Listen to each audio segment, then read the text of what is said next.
अस्सलाम वालेकुम जी। आज मैं बना रही हूँ आपके लिए लाल लोबिया का सालन। और इसको अब बनाना स्टार्ट करते हैं। ये मैंने लाल लोबिया ले लिया है और इसको अच्छी तरह से मैंने वॉश कर लिया है। अब मैं इसको एक बर्तन में डाल के इसको 5 मिनट के लिए बॉयल करूँगी। जी ये मैंने कुकर ले लिया है, उसमें मैंने पानी डाल लिया है। अब उसमें मैं ये रेड लोबिया डाल रही हूँ। चूल्हे को हम कर लेते हैं ऑन और बस इसको मैंने इसमें 5 मिनट, जैसे ही पानी पकना शुरू हो जाए तो पकने के बाद इसमें 2-3 मिनट तक मैंने इसको बॉयल करना है। जी ये देखें, ये मैंने 2 से 3 मिनट तक इस पानी के अंदर इस लोबिया को पका लिया है। अब इस पानी को मैं इसमें से निकाल दूंगी। लोबियों को मैं किसी छन्नी में डाल के इस पानी को मैं वेस्ट कर दूंगी, क्योंकि इसको उबालने से, ये उबालने का मकसद सिर्फ ये है कि इससे लोबिये का जो बादीपन होता है वो भी काफ़ी हद तक ख़त्म हो जाता है। और इसके अंदर जब मैं सालन बनाऊं, अगर उबाले बगैर बनाऊं तो हल्की सी, मुझे पता नहीं क्यों, लोबिये के अंदर कड़वाहट सी महसूस होती है, तो मैं इसलिए इसको 2-3 मिनट बॉयल कर लेती हूँ पहले और इस पानी को वेस्ट कर दूँगी। उसके बाद फिर मैं इसको पकाऊँगी। चलें इसको पानी को वेस्ट कर देते हैं। आँच मैंने बंद कर दी है और मैं अब इसमें से पानी को निकाल दूँगी। जी ये मैंने पानी को इसमें से निकाल दिया है और अब मैंने इसको ज़रा वॉश कर लिया है और इसमें अब मैं दोबारा से पानी डाल रही हूँ, ठंडा पानी डाल रही हूँ। और इसको अब मैं कुछ भी इसमें नहीं डाल रही, अभी सिर्फ पानी डाल रही हूँ और 8 से 10 मिनट में प्रेशर कुकर चला के इसको अब मैं गला लूँगी। जी ये मैंने इसको 8 से 10 मिनट प्रेशर कुकर चला के तो इसको मैंने गला लिया है लोबिये को। अब इसमें से हम लोबिया को अलहदा कर लेंगे और इसमें जो पानी है इसको अलहदा कर लेंगे। अब किसी स्ट्रेनर में डाल के इसको मैं पानी को अलग कर लेती हूँ और लोबिया को अलहदा कर लेती हूँ। जी ये देखें, मैंने स्ट्रेनर रख ली है एक बॉल के अंदर और ये देखें लोबिया को मैंने अलग कर लिया और पानी को भी मैंने वेस्ट नहीं करना, क्योंकि इसी पानी से हम इसका शोरबा बनाएंगे। ये जी इसको मैं अब निकाल लेती हूँ इसमें से। अब मैंने ये प्रेशर कुकर में मैंने अब ये ऑयल डाल लिया है और इसमें ये प्याज डाल रही हूँ। प्याज को अब हम कर लेते हैं ब्राउन। चलें जी, चूल्हा मैंने ऑन कर लिया है। अब प्याज को मैं कर रही हूँ ब्राउन।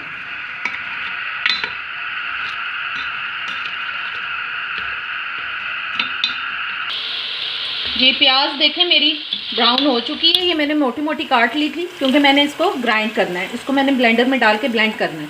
और ये अब मैं चूल्हा बंद कर रही हूँ। इस प्याज को मैं इस ऑयल में से निकाल लेती हूँ। ये मैं ये देखें प्याज में ब्राउन निकाल चुकी हूँ, ब्राउन हो गई है। अब मैं इसको ये ब्लेंडर के अंदर मैं डाल रही हूँ प्याज को। इसको अब मैं ब्लेंड कर लूँगी। प्याज, अदरक लहसुन का पेस्ट और टमाटर। अब इन तीनों चीज़ों को मैंने पानी में ऑलरेडी इसमें पहले से डाल चुकी हूँ। इनको मैं ब्लेंड कर लूँगी। जी ये देखें मसाला मैंने ये बिल्कुल ब्लेंड कर लिया और इसको अब मैं इसमें डाल रही हूँ। सॉरी,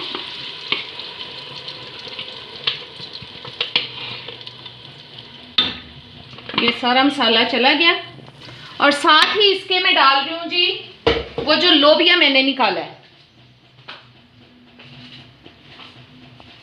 ये लोबिया भी चला गया इसके साथ। और इस मसाले के साथ अब हमारा जो लोबिया है वो पकेगा थोड़ी देर। इसमें जो थोड़ी बहुत कसर होगी गलने में वो भी गल जाएगा ये। और इसमें अब मैं सारे मसाले भी डाल दूंगी।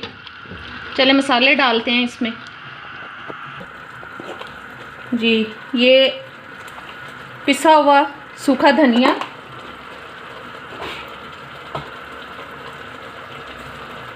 नमक आप अपने टेस्ट के हिसाब से डालें,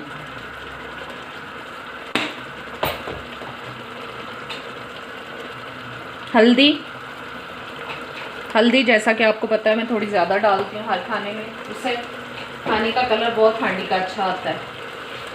और जी ये लाल मिर्च। चलो इन सब को हम अच्छी तरह से मिक्स कर देते हैं।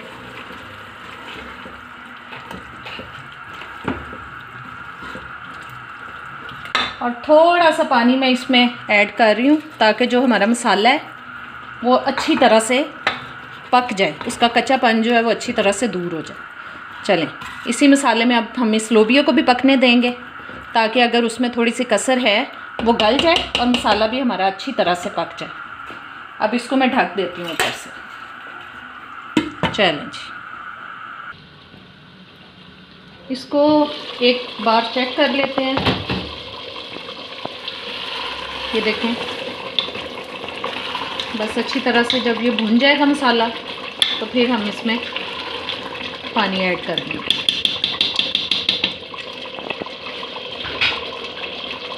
अभी इसको पकने देते हैं ताकि अच्छी तरह से मसाला भी भुन जाए और ऑयल जो है अच्छी तरह से निकल आए।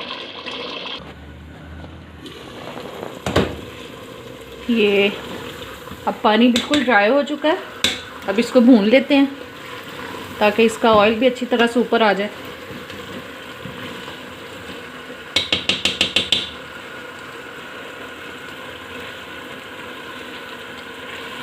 ये देखें, ऑयल आता जा रहा है, साइडों से निकलता जा रहा है।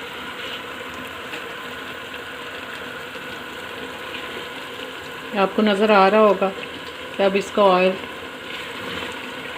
निकल रहा है। इसको बस अच्छी तरह से हम भून लेते हैं और फिर हम इसमें वो वाला पानी ऐड करेंगे जो हमने इसमें से निकाला था, इसको बॉईल करके। और अगर वो कम हो तो आप एक्स्ट्रा पानी भी उसमें ऐड कर सकते हैं, जितना आपने उस ग्रेवी या शोरबा बनाना हो इसका, उस हिसाब से पानी ऐड कर सकते हैं। जी, ये लोबिया मैंने भून ली है अच्छी तरह से और अब इसमें मैं ये पानी ऐड कर रही हूँ जो लोबिया का मैंने निकाला था।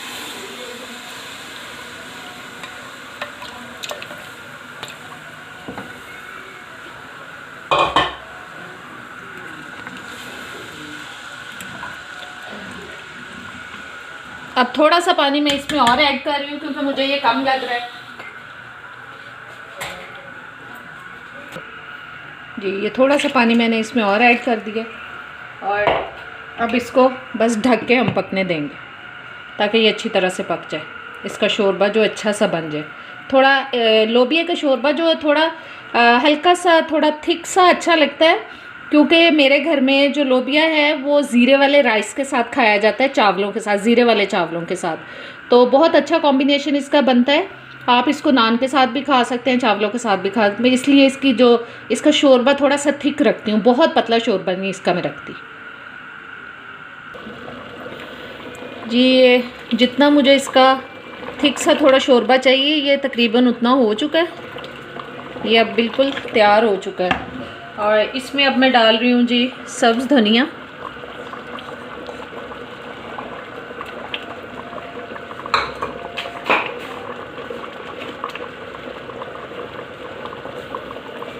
और गरम मसाला, ये चला गया। अब इसको मैं थोड़ी देर के लिए दम पे लगा दूँगी।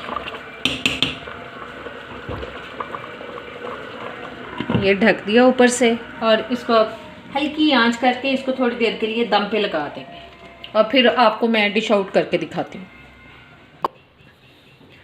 जी, ये लोबिया हमारा बिल्कुल रेडी हो चुका है। अब इसको मैं आपको बोल में निकाल के दिखाती हूँ। जी, ये हो चुका है हमारा मज़ेदार सा लोबिया तैयार।